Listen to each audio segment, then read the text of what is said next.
Shalom,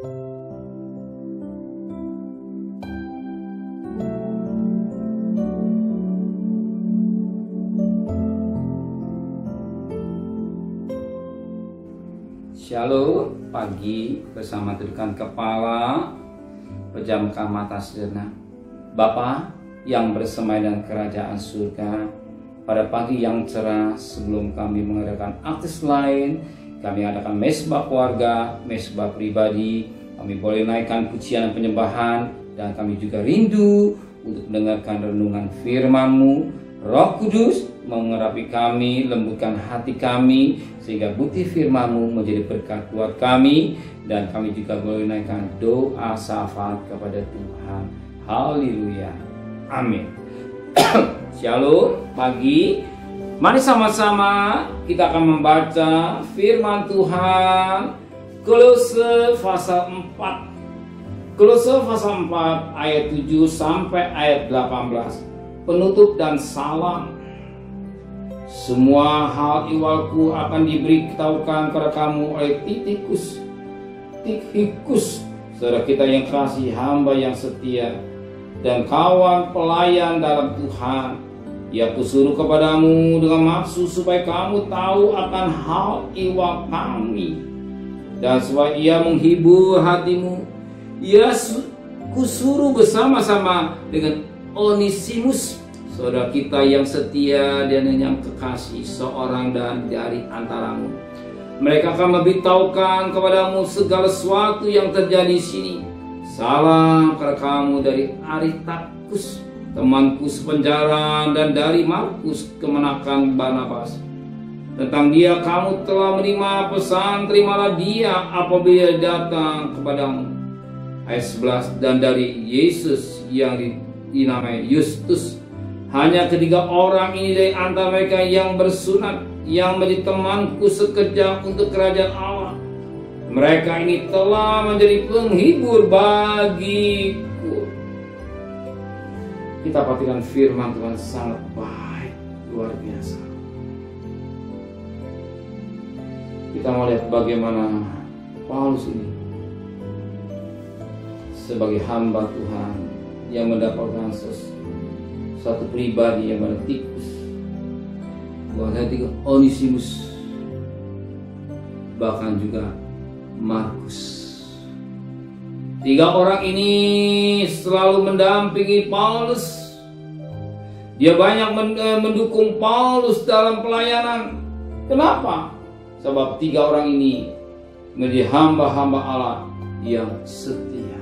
Sebagaimana dikatakan pada ayat 7, semua hal ihwalku akan diberitahukan pada kamu oleh Tikhikus, saudara kita yang kekasih, hamba yang setia dan kawan pelayan dalam Tuhan.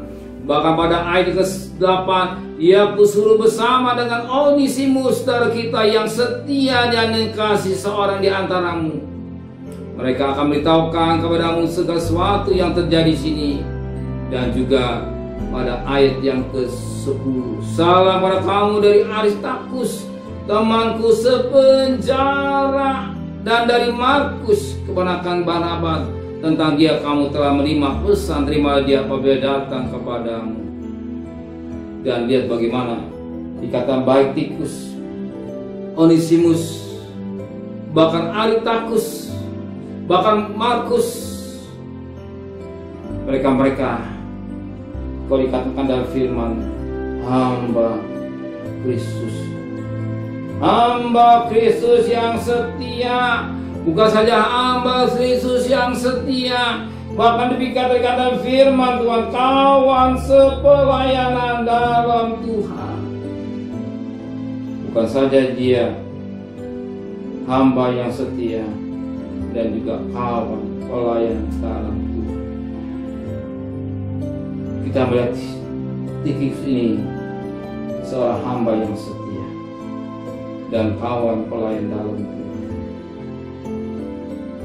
Bagi kita apa yang kita kerjakan? Kita punya juga teman yang setia. Siapa?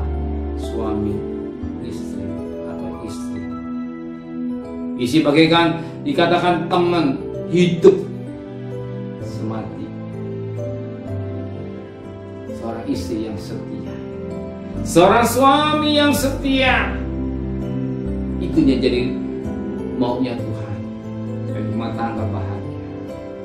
Saudara akan mengalami kebahagiaan dalam rumah tangga kalau menempatkan sebagai istri yang setia pada suami, baik waktu susah, baik waktu senang, baik waktu sakit maupun sehat. Tetap setia kepada suami, bukan ada uang abang sayang, enggak ada uang abang melayang. Dan juga sebagai suami setia kepada istrinya, bukan waktu masih muda, tapi sampai nafas yang terakhir. Tetap istri yang jadi suami yang setia, mendampingi istrinya. Ini menjadi Tuhan. Tuhan mau keluarga-keluarga yang bahagia, saudara-saudara hidup yang bahagia, hidup yang diberkati Tuhan. Sebagaimana Titus ini dikatakan sebagai hamba yang setia, kawan pelayanan dalam Tuhan. Apa dia setia kepada Paulus? Dia kawan pelayanan dalam bersama-sama dengan Paulus.